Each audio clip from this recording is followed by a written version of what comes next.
Bienvenue sur Africa 24 pour cette nouvelle édition du 12-15 au sommaire de l'actualité. Conférence sur l'unité africaine et sur la jeunesse du continent.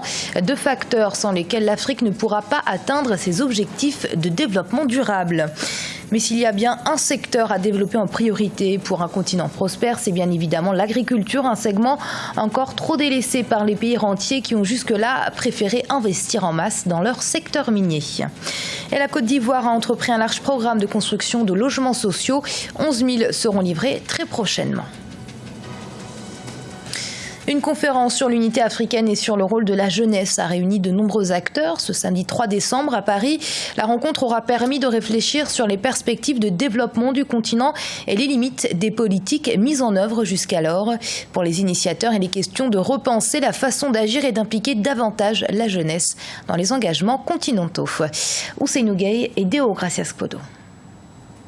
Les États africains et l'unité africaine, les défis énergétiques et environnementaux de l'Afrique, tels sont les principaux thèmes au menu d'une rencontre tenue ce samedi 3 décembre 2016 à Paris. Plusieurs acteurs du développement du continent, des décideurs politiques, économiques, mais aussi étudiants, ont ensemble mené une série de réflexions allant dans le sens de la promotion des valeurs de solidarité entre Africains. De la question d'une fédération des nations africaines à l'image des États-Unis d'Amérique, en passant par la question du rôle de la jeunesse ou encore l'adoption d'une monnaie unique sur le continent, la rencontre aura été bénéfique pour la plupart des participants. Nous avons choisi pour faire cette conférence afin de réunir la diaspora africaine, afin de réunir toutes les composantes de l'Afrique. Il y a la nouvelle matière grise. Actuellement, l'Afrique a besoin que ses fils soient unis. D'où l'objectif de cette conférence.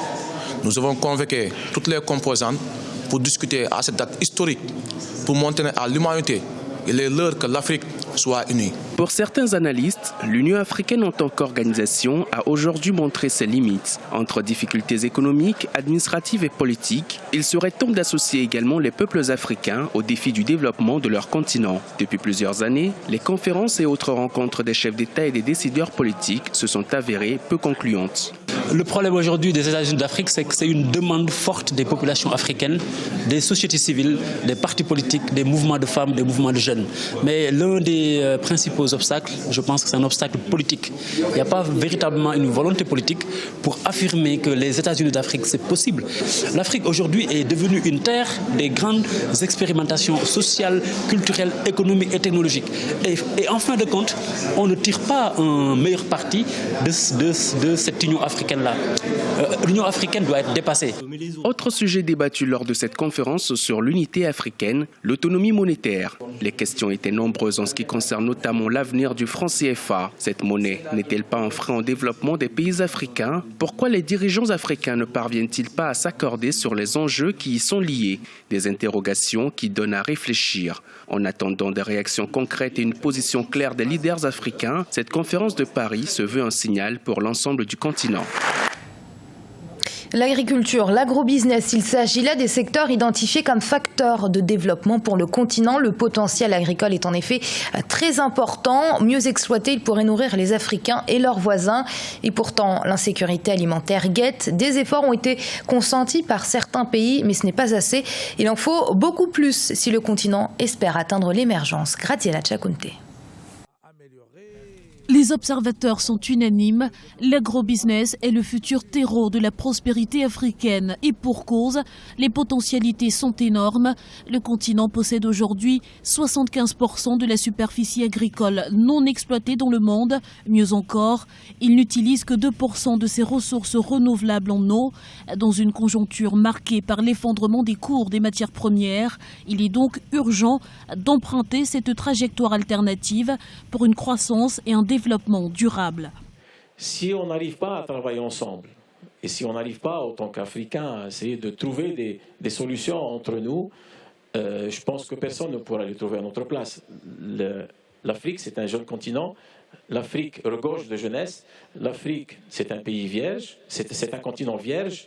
Et l'Afrique peut produire, pas seulement pour son continent. Et jusqu'à aujourd'hui, c'est l'Afrique qui est plus pauvre en termes de sécurité alimentaire et qui ne produit même pas 10% de ce qu'il consomme. Donc, alors qu'on a la capacité, on a de la main-d'œuvre qui ne demande qu'à être exploitée. Encore faut-il lever les derniers obstacles en termes de production, d'infrastructures et d'énergie. Mais déjà, la machine est en marche, les investissements affluent et les usines se multiplient. Rien qu'au sud du Sahara, le montant des investissements agricoles devrait s'élever à 700 milliards d'euros d'ici à 2050. Et donc africain, pratiquement 30% de nos financements vont donc au secteur agricole vu l'importance de ce secteur.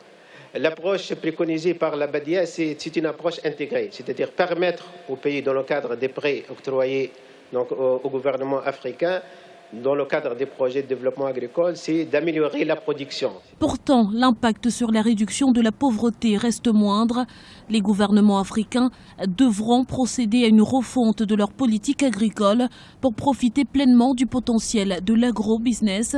Certains l'ont déjà compris, d'autres s'alignent à pas feutrés. Le Nigeria et le Maroc ensemble dans la réalisation d'un gazoduc régional. Le projet vise à relier les ressources gazières du Nigeria à celles de plusieurs pays d'Afrique de l'Ouest et au Maroc. Mutualiser les efforts et les moyens est en effet la seule solution de réduire définitivement le déficit énergétique du continent. Et justement, ce déficit énergétique, nous aurons l'occasion d'en parler sur ce plateau avec notre invité. Monsieur Lopez, vous êtes actuellement professeur à l'université de Cape Town, également d'Oxford, professeur d'économie, mais vous êtes également ancien secrétaire exécutif de la Commission économique des Nations Unies pour l'Afrique. Monsieur Lopez, bienvenue. Bonjour. Alors votre dernière actualité, c'est bien évidemment votre participation au Forum algéro-africain d'investissement. Qu'en avez-vous pensé? A-t-il permis d'apporter des réponses concrètes? Parce que c'est le problème de ce genre de rendez-vous. Beaucoup de déclarations d'intention, rarement des actions concrètes. Est-ce que ce sommet saura faire la différence?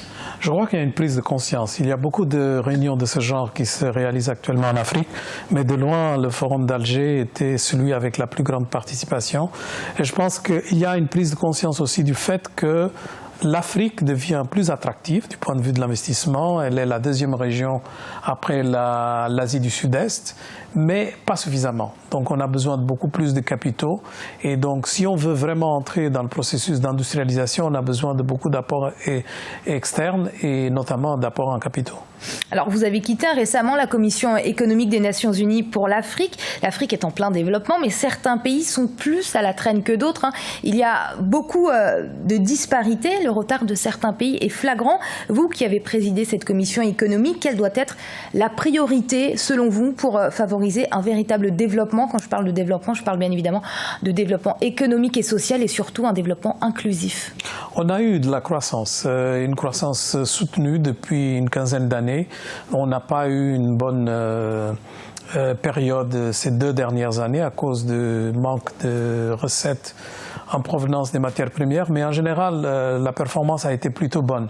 Mais c'est vraiment facile à constater qu'il s'agit d'une croissance sans qualité. La croissance qui apporte des emplois, la croissance qui permet vraiment de transformer les économies structurellement n'est pas encore là. Elle n'est pas au rendez-vous pour plusieurs raisons. Il y a certains pays qui font très bien, notamment des pays qui ont vraiment beaucoup avancé dans le domaine de l'industrialisation, qui est le seul domaine qui peut vraiment créer les emplois nécessaires pour une jeunesse montante. Nous savons que nous avons une grande pression démographique et l'Afrique a besoin vraiment de se mettre au travail et de pouvoir vraiment changer l'essentiel de l'économie. Alors il y a 2 écoles, ceux qui sont optimistes pour l'avenir de l'Afrique, ceux qui le sont un peu moins car ils restent quand même prudents. J'imagine que vous faites partie de ces afro-optimistes qui pensent que l'émergence africaine, ce sera dans quelques années? Je ne suis pas un optimiste, je suis plutôt réaliste. Je pense que l'Afrique a souffert de tellement de pessimisme et de négativité qu'effectivement, quand vous mettez un certain nombre de données sur la balance, les gens pensent tout de suite que vous êtes un optimiste. Si vous dites par exemple que l'Afrique a une croissance importante, les gens ont des doutes. Et vous ne comprenez pas ces gens-là, parce que quand on parle de taux de croissance, on nous donne des chiffres qui sont certes positifs, pour autant, au niveau de la répartition des richesses, on a du mal à voir vraiment les résultats. Le taux de pauvreté est encore là? Oui, mais il est là parce que la croissance démographique est très grande. Si par exemple vous créez autant d'emplois que nous créons actuellement et vous permettez la part de l'industrie et la part des services d'augmenter considérablement, c'est le cas. Vous n'allez pas voir vraiment les effets immédiatement parce qu'il y a une population qui accroît à une telle vitesse que, disons, les gains se dissipent avec le chiffre montant d'entrants dans le marché du travail. Mais je pense que d'une manière générale, c'est juste que les gens exigent davantage. Et je pense que l'Afrique a besoin d'accélérer la qualité de sa croissance et aussi le rythme de sa croissance. Si nous comparons par exemple l'Afrique avec l'Inde, un pays continent qui a à peu près la même population, ils sont en train de croître à 7%. Donc on a besoin de ce chiffre. Alors justement, vous parliez de pression démographique, une pression qui a mis en lumière le déficit énergétique du continent. Un quart de la population africaine a aujourd'hui accès régulièrement à l'électricité. Si rien n'est fait dans l'urgence, dans quelques années, c'est la quasi-totalité des Africains qui n'auront pas accès à l'électricité. Pourtant, quand on voit le potentiel, on peut s'interroger. Certains parlent d'un manque de volonté politique. J'étais récemment à Conakry, donc tout le monde a de l'électricité maintenant 24 heures par jour. Ce n'était pas le cas il y a quelques années. Il y a quand même des investissements importants qui sont en train d'être faits. Par exemple, l'Éthiopie fait le plus grand barrage d'Afrique. Nous avons des investissements dans les 5 dernières années qui sont plus importants dans le domaine énergétique que les 20 années précédentes. Donc nous ne pouvons pas nous contenter de la réalité, mais il faut dire qu'on est dans la bonne direction. Monsieur Lopez, merci d'avoir participé à cette émission. Mon plaisir. Je rappelle que vous êtes professeur à l'université, professeur d'économie à l'université de Cape Town et d'Oxford, mais également ancien secrétaire exécutif de la Commission économique des Nations Unies pour l'Afrique. Et on parlait justement avec notre invité de cette pression démographique. Elle est telle sur les continents que les populations peinent à trouver des logements décents et des logements au niveau de leurs moyens. Fort de ce constat, la Côte d'Ivoire a justement entrepris la construction de plus de 11 000 logements sociaux. Les clés devraient être remises aux locataires au cours de ce mois de décembre. Ibrahima Dioumaba. Dans le cadre de sa politique relative à l'habitat, le gouvernement ivoirien compte livrer près de 11 000 logements sociaux d'ici quelques mois. Déjà réalisé, la remise des clés de ces 1200 logements débutera avant la fin de l'année, notamment à la cité Ado, selon le ministre de la Construction, du Logement, de l'Assainissement et de l'Urbanisme. Juste après la législative, nous allons rapidement remettre les clés de la cité Ado. Les blocages qui existaient à ce niveau, nous avions le secret pour les lever. Et suivra début janvier les clés des logements à Bingerville. Et après Bingerville, nous allons rapidement attaquer Bassam et toutes les autres communes comme Songon et même l'intérieur du pays où des logements ont été réalisés. Au cours de l'année 2016, des réformes ont été entreprises pour faciliter l'accès des Ivoiriens à un logement. Certaines démarches administratives ont été rendues plus accessibles aux citoyens. C'est bien en 2016 que nous avons assisté à l'accélération de la délivrance des ACD à l'intérieur du pays et partout sur le territoire national. Avec le fait que nous avons pu délivrer beaucoup d'arrêtés d'approbation des lotissements qui étaient irréguliers à l'intérieur. Aujourd'hui, l'Ivoirien peut aller acheter un terrain aménagé auprès d'un professionnel qui a son siège bien connu et ne plus se faire arnaquer. Plusieurs projets de logements sociaux sont en cours sur le territoire ivoirien, notamment à Songon, Grand Bassam et Bingerville. Le président Alassane Ouattara avait promis de réaliser à son arrivée au pouvoir 60 000 logements sociaux, dont 50 000 à Abidjan et 10 000 à l'intérieur du pays. Et au Sénégal, le Centre international de conférence Abdou Diouf accueille ces 5 et 6 décembre la 3e édition du Forum de Dakar sur la paix et la sécurité. À l'instar des 2 éditions précédentes, ce 3e forum se veut une contribution aux efforts de l'Afrique et de ses partenaires pour atteindre l'objectif de l'Union africaine, une Afrique libérée des conflits d'ici à 2020. Il s'agit d'un sommet exceptionnel, exclusif, que vous pouvez suivre en direct de Dakar ces 5 et 6 décembre sur nos antennes grâce à nos envoyés spéciaux et grâce à nos émissions spéciales. Et ce journal a été réalisé par l'ensemble de la rédaction. Merci de l'avoir suivi. Restez sur Africa 24. Dans un instant, une nouvelle édition de l'information.